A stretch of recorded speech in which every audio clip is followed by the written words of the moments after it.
সঙ্গীরা জানো আমার ইমাম হুসাইনকে বললেন হুজুর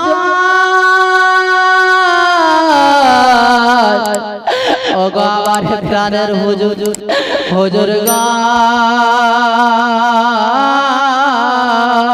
এই কারবালাতে যেন এক ফোঁটা পানি নাই, আমাদের সরাইতে পানি নাই, আমাদের মশকের মধ্যে পানি নাই। ওগো হুজুর আমরা যে মাগরিবের নামাজ পড়ব, আমরা নামাজটা কেমন করে পড়ব? ওযু যদি না করে নামাজ পড়া যাবে না, ওযু যদি না করে কোরআন তেলাওয়াত করা যাবে না, ওযু যদি না পড়ে তাসবিহ তাহলিল করা যাবে না। ওগো হুজুর আপনি ইমাম, আপনি একটু বলে দেন আমরা কেমন করে নামাজ পড়ব? আমার ইমামে হোসেন যেন জানিয়ে দিলেন ওরে আমার সাথী সঙ্গীরা, ওরে আমার বন্ধু বান্ধবেরা শোনো গো, ওগো আমার সন্তানীরা শোনো, ওরে আমার কলেজের টুকরারা শোনো, তোমরা আজকে আমাদের কাছে পানি নাই, আজকে আমাদের কাছে পানি নাই, ওযু কেমন করে করবে? আমার আল্লাহ রাব্বুল আলামিন এই মাটিটাকে যেন আল্লাহ পাক পবিত্র করে দিয়েছেন। ওগো শোনো গো, যখন তোমরা পানি না পাবে, পানির সন্ধান না পাবে, 1 কিলোমিটার দূরে 1 কিলোমিটারের মধ্যে যদি পানির সন্ধান না পাওয়া যায়, ওই সময় যদি তুমি কোরআন তেলাওয়াত করো, ওই সময় যদি নামাজ পড়ার চেষ্টা করো, তাহলে তুমি কি করো? ওই মাটির মধ্যে তুমি তায়াম্মুম করে নাও, আর এই তায়াম্মুমে তুমি কোরআন তেলাওয়াত করতে পাবে এবং এই তায়াম্মুমের দ্বারাতেও তুমি নামাজ পড়তে পাবে।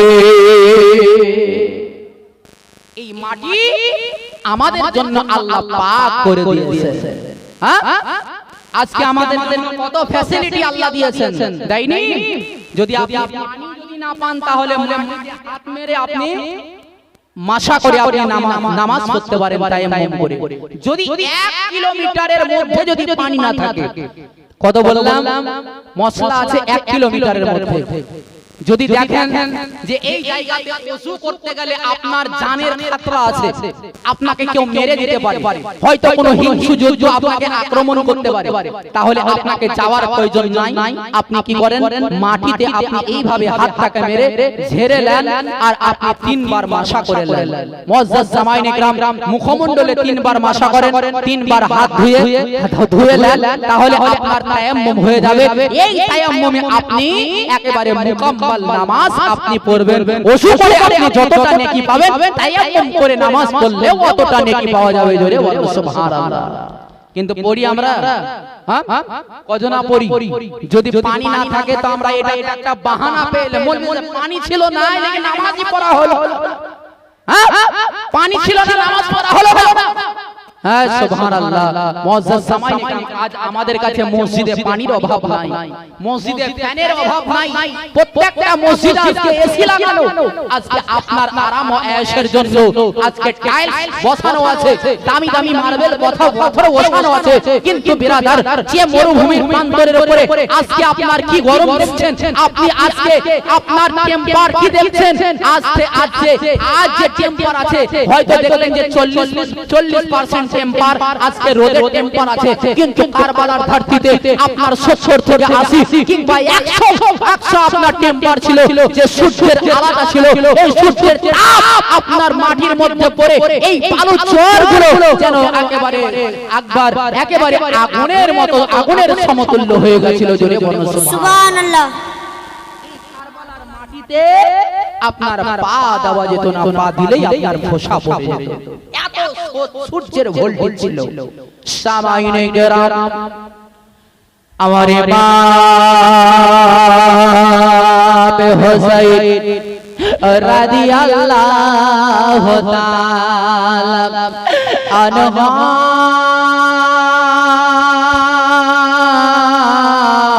যখন তিনি আজান দেয়া দিতে বললেন, আজান যেন দিয়ে দিল, আমার ইমামে হোসেন মুসল্লায় বসে আছেন গো। আর ইমামে হোসেন যেন তিনি ইমামতি করলেন, আর পিছে যেন সবাই মুক্তাদি হয়ে আছে। এজিদের সৈন্য তাদের দল এসে ইমামে হোসেনের যেন মুক্তাদি হয়ে গেল। তারাও নামাজি ছিল, তারাও কালমা পড়নেওয়ালা ছিল, তারাও তাসবিহ পাঠ করনেওয়ালা ছিল। ইমামে হোসেন রাদিয়াল্লাহু তাআলা আনহুর পেছনে একেবারে সবাই মিলে একসঙ্গে যেন তারা নামাজটা আদায় করল। এইদিকে ইমামে হোসেনের সঙ্গে নামাজ পড়ছে, আর কালকে সকালবেলায় তারাই যেন গলা তারা কাটবে। কেমন নামাজি ছিল দেখলেন? ইমামে হুসাইন রাদিয়াল্লাহু তাআলা আনহুর পেছনে তারা নামাজ পড়ছে, ওই এজিদি সৈন্যরা। আবার কালকে সকালবেলায় এরাই ইমামে হোসেনের গলা কাটার জন্য তারা প্রস্তুতি হয়ে থাকে। কেমন নামাজি ছিল তারা? বেরাদার সামাইনে কেরাম, আজ দুনিয়াতে অনেক নামাজি আছে নাই, অনেক ধরনের, অনেক কোয়ালিটির, আপনার অনেক ডিজাইনের ওয়ালা নামাজি আছে এই পৃথিবীর বুকে। বেরাদার সামাইনে কেরাম, অনেকে বলে মৌলভী সাহেব এরা এক ওয়াক্ত নামাজ কাজা করে না, আমাদের চাইতে এরা নামাজি বেশি, আমাদের চাইতে এরা কোরআন তিলাওয়াত করনে ওয়ালা বেশি। বেরাদার সামাইনে কেরাম, আপনাকে নামাজ দেখলে হবে না, আপনাকে নামাজি দেখলে হবে না, আপনাকে কোরআন তিলাওয়াত করনে ওয়ালা দেখলে হবে না, আপনাকে কোরআন পড়নে ওয়ালা দেখলে হবে না। বেরাদার সামাইনে কেরাম, তারাও নামাজ পড়ে, তারাও রোজা রেখেছিল, তারাও কোরআন তিলাওয়াত করেছিল, তারাও তাসবিহ করেছিল, অথচ ইমামে হোসেনের তারা গর্দন কেটেছিল। বিরাদার তারাও তো নামাজি ছিল। বিরাদার নামাজ দেখে আপনি কোনোদিন বিচার করতে পারবেন না, আপনাকে দেখতে হবে যারা নামাজি হবে, আসল নামাজি হবে, তারা হবে ইমামে হোসেনের দিওয়ানা হবে। জোরে বলুন সুবহানাল্লাহ। আর যারা ইমামে হোসেনের দিওয়ানা হবে না, তাদের নামাজও কোনোদিন কাজে লাগবে না, কোনোদিন কাজে আসবে না এদের নামাজ। না তাসবিহ লাগবে, না নামাজ, না রোজা, না হজ, না যাকাত, তাদের কিছুই কাজে আসবে না। সামাইনে কেরাম, ইমামে হোসেন রাদিয়াল্লাহু তাআলা আনহু যারা নামাজ পড়িয়ে দিলেন, মুসাল্লাতে বসে আছেন বাবা। আর এদিকে জানা একটা 7 বছরের মেয়ে হযরতে সাকিনা রাদিয়াল্লাহু তাআলা আনহা, আভারে বাবা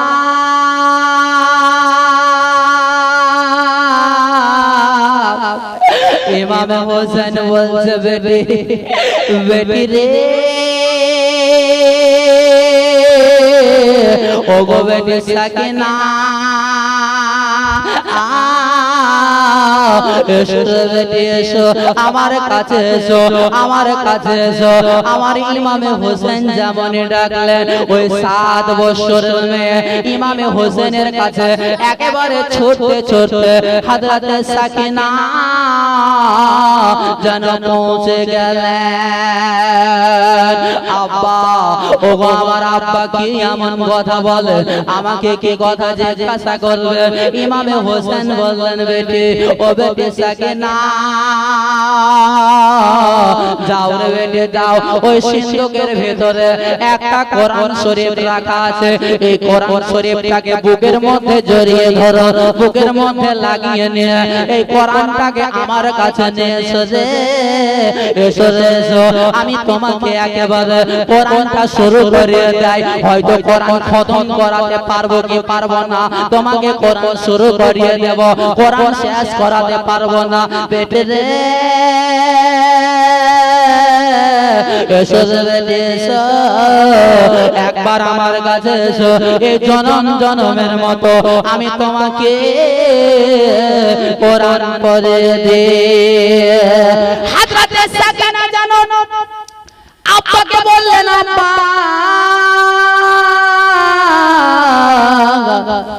ওগো আমার আব্বা, আমি কোরআনটা কেমন করে ছুঁবো?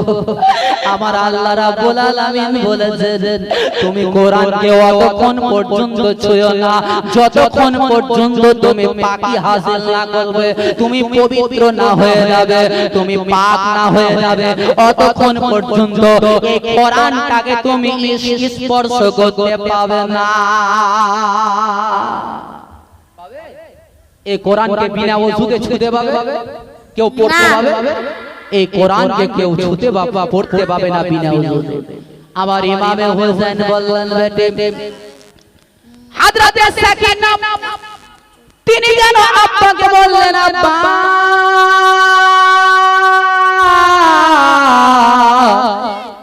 আমি কেমন করে কোরআনটাকে ছুঁবো? আমার ইমাম বলছেন বেটি রে, ওরে আমার বেটি,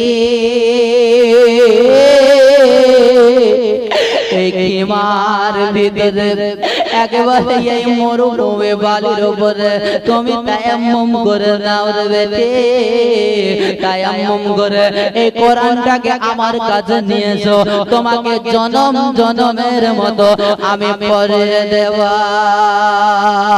হযরত সাকিনা যেন কোরআনটাকে বুকের মধ্যে রাখলেন। আপনার বেটি যদি কোরআন শরীফ পড়তে জানে, মসজিদে যদি হাফিজ সাহেবের কাছে কোরআন পড়তে যায়, বাড়ি থেকে যখন কোরআনটাকে নিয়ে যায় তখন কেমন করে নিয়ে যায়? এমনি করে হাতে কেমন করে নিয়ে যায়? নাচতে নাচতে নিয়ে যায় হয়তো এইদিকে, না বুকে জড়িয়ে ধরে নিয়ে যায়? কোরআন শরীফটাকে আপনার বুকের মধ্যে জড়িয়ে ধরে আপনার মসজিদের মধ্যে পড়তে যায়। সামাইনে গেরাম হযরতে সাকিনা যেন কোরআনটা আনলেন, আর এই কোরআনটাকে একটা রেহেলের উপরে রেখে দিলেন। বাবা আবার এভাবে হোসেন বলছেন বেটি বলো আউযু বিল্লাহি মিনাশ শাইতানির রাজিম, বিসমিল্লাহির রাহমানির রাহিম, আলহামদুলিল্লাহি রাব্বিল আলামিন আর রাহমানির রাহিম মালিকি ইয়াউমিদ্দিন, ইয়াকা না'বুদু ওয়া ইয়াকা নাস্তাঈন, ইহদিনাস সিরাতাল মুস্তাকিম, সিরাতাল লাযীনা আন'আমতা আলাইহিম গায়রিল মাগদুবি আলাইহিম ওয়ালাদ-দাল্লিন। কোরআনটা জানা শুরু করে দিলেন।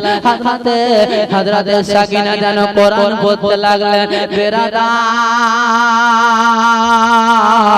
আমার ইমামে হোসেন যেন একেবারে সাকিনার চেহারা দিকে তাকিয়ে আছেন।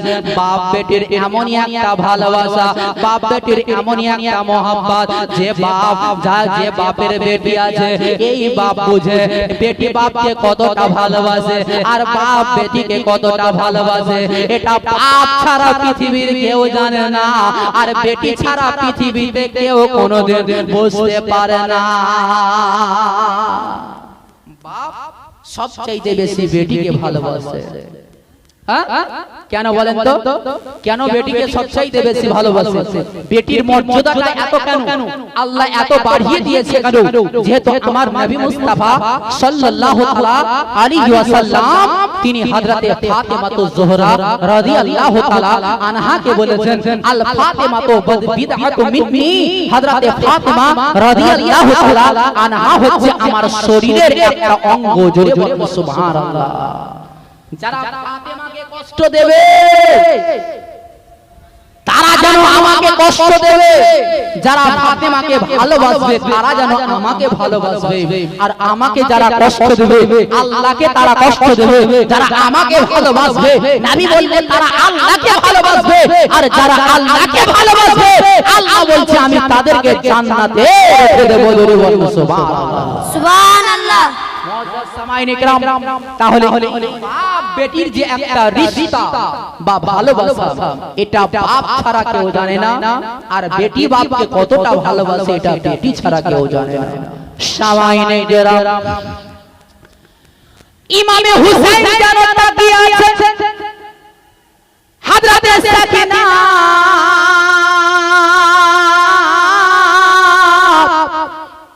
তিনি যেন কোরআন শরীফের অক্ষরের উপরে আঙুলটাকে এইভাবে রেখে দিয়েছেন বাবা বাবা আভারে বা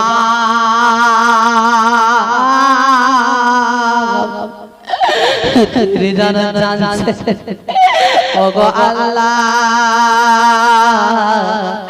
আগামী কালকে হয়তো আমার গর্দন তারা কেটে দেবে আমার বেটি হযরতে সাকিনা আমার সিনা ছাড়া তার ঘুম আসে না আল্লাহ গো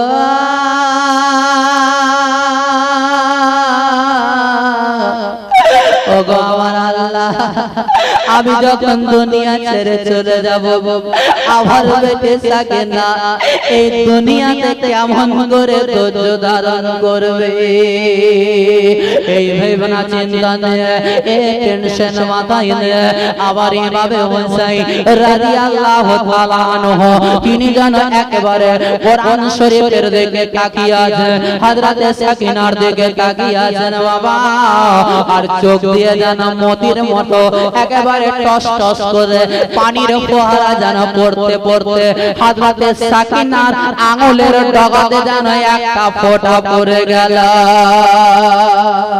জোরে হবে না সুবহানাল্লাহ সুবহানাল্লাহ হযরতে সাকিনা যেন এই আঙুলের ফোঁটাটি পানি দেখে তিনি যেন তাজ্জব হয়ে গেলেন ওগো আল্লাহ হযরতে সাকিনা যেন খিমার চারিদিকে যেন তাকিয়ে দেখছেন মশকে এক ফোঁটা পানি নাই খিমাতে এক ফোঁটা পানি নাই আকাশেও যেন মেঘ নাই যে আকাশ থেকে পানি বর্ষণ হবে কিন্তু এই পানির ফোঁটাটা এলো কোথা থেকে হযরতে জাইনা হযরতে সাকিনা রাদিয়াল্লাহু তাআলা আনহা তিনি যেন এই চিন্তা নিয়ে চারিদিকে তাকিয়েছিলেন বাবা হঠাৎ করে হযরতে সাকিনা নিজের চোখটাকে কি নাম রাজ্জাক আলী সাজুল সাজুল শেখ রাজ্জাক আলীর নামে 1000 টাকা দিয়েছে দোয়া করার জন্য সুবহানাল্লাহ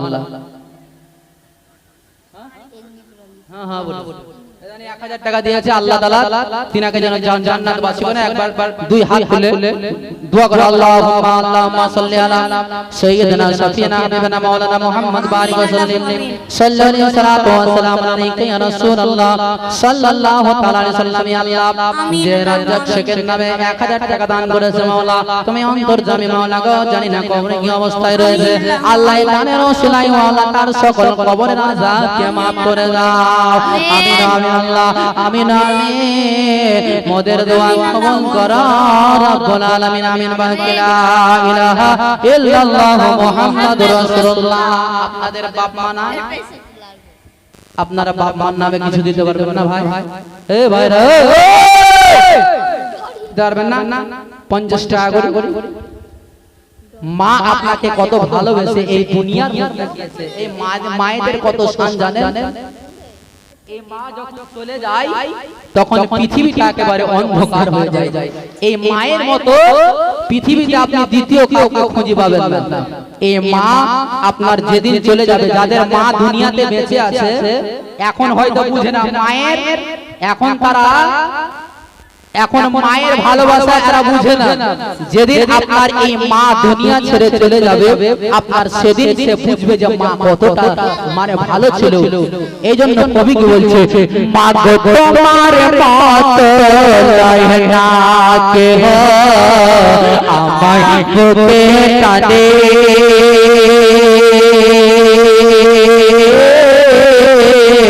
আদর তোর গয়না মাগ আমার চোখের পানে হায় রে মা জননী আমার হায় রে মা জননী একবার মায়ের মোহাম্মদে বলবো সুবহানাল্লাহ সুবহানাল্লাহ মা গো তোমার মত লয়না কে আমায় বুকে কাঁদে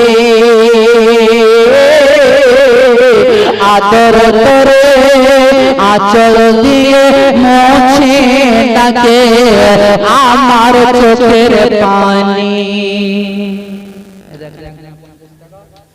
সুবহানাল্লাহ সুবহানাল্লাহ। এই গজলটা বলতে বলতে মাকে যারা যারা ভালোবাসেন এ ভাইরা আপনারা 50 টাকা 100 টাকা করে এখানে দিয়ে যান।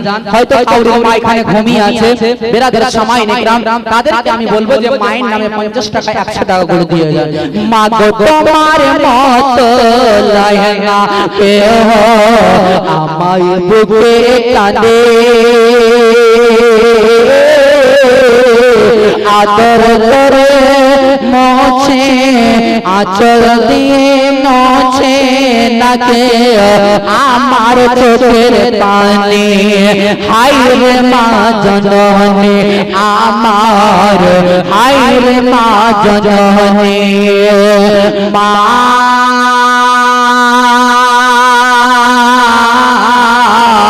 তুমি আমার আগে চলে যেও না, মা গো চলে যেও না।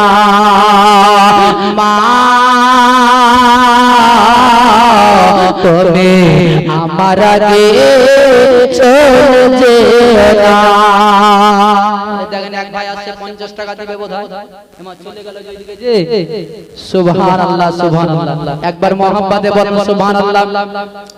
কে চলে গেলে মন আজানা আমায় নিলানা,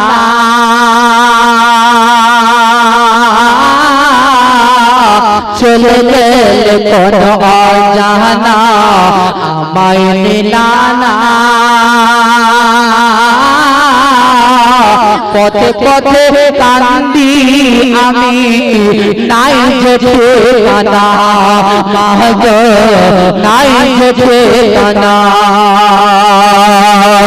আর জীবন আমার যাবে কেমনে,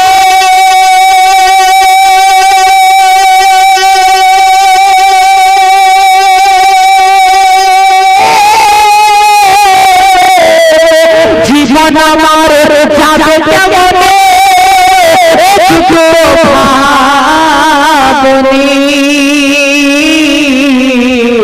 হায় রে মা জননী আমার, হায় রে মা জননী। মা তোমার মতো কেউ তো হবে না, মা গো কেউ তো হবে না। মা তোমার মতো কেউ তো হবে না, মা গো কেউ তো হবে না। একবার মায়ের মহব্বতে বলুন সুবহানাল্লাহ সুবহানাল্লাহ। আপনারা বোধহয় ঘুমিয়ে গেছেন নাকি? জি আপনারা ঘুমিয়ে গেছেন, তো একটু ঘুমকে ভাঙানোর জোরে বলুন সুবহানাল্লাহ বলুন সুবহানাল্লাহ। মা তুমি আমার আগে চলে যেও না, অনাথের ঘাটে মা গো আমার জীবন ভাগ দোষ হয়ে গেলাম আমি যেতে। অনাথের ঘাটে মা গো আমার জীবন ভাগ দোষ হয়ে গেলাম আমি যেতে। আর তুমিও নাই বাবা নাই,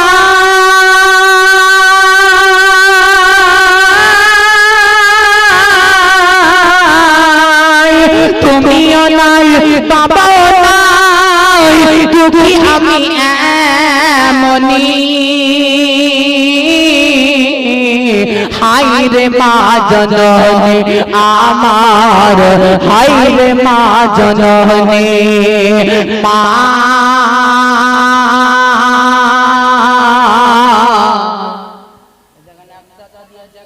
সুবহানাল্লাহ। মায়ের মহব্বতে যদি আপনার বয়স যদি 80 বছর হয়ে যায় তাও মাকে মনে পড়বে না? আপনাদের মনে পড়ে নাকি মাকে? পড়ে না? পড়ে না? আপনাদের মনে পড়ে যারা 80 বছর 90 বছরের চাচা যারা হয়ে গেছে, দাদা হয়ে গেছে, তাদের মনে পড়বে মা এমনি ভাবে কত এইভাবে কোলে করে নিয়ে থাকতো, এইভাবে আমাকে দুধ পান করাতো। মা তোমার মতো কেউ তো হবে না, মা গো কেউ তো হবে না, মা তোমার মতো কেউ তো হবে না। সামাইনে গেলাম হাজরতে সাকিনা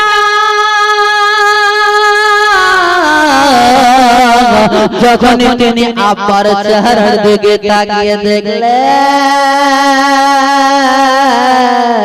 আব্বার চোখ থেকে যেন একেবারে বন্যার পানির মতো কষ্ট করে একেবারে মতির মতো যেন পানির ফোয়ারা, পানির যেন টোপ একেবারে পড়তে আরম্ভ করেছে।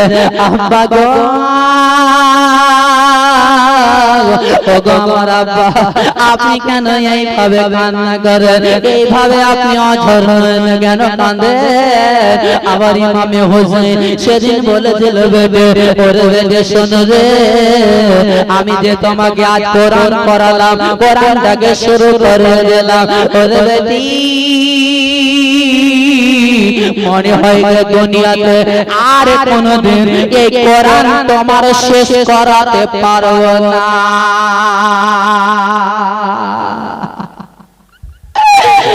আমার ইমামের সাই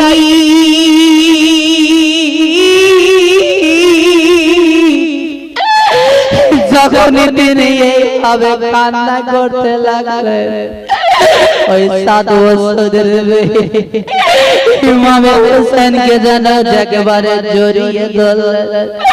আব্বা ও গো আব্বা,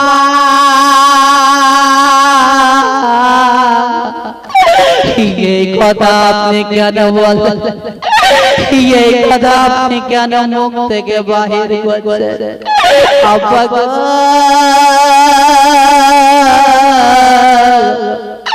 আপনাকে আমার আগে মরতে দেব না, আমার আগে আপনাকে যেতে দেব না। আব্বা আপনার চেহারা দেখে আমরা যে খাবার ভুলে গেছে, আপনার চেহারাটা দেখে আমাদের তৃষ্ণাটা যেন হারিয়ে গেছে।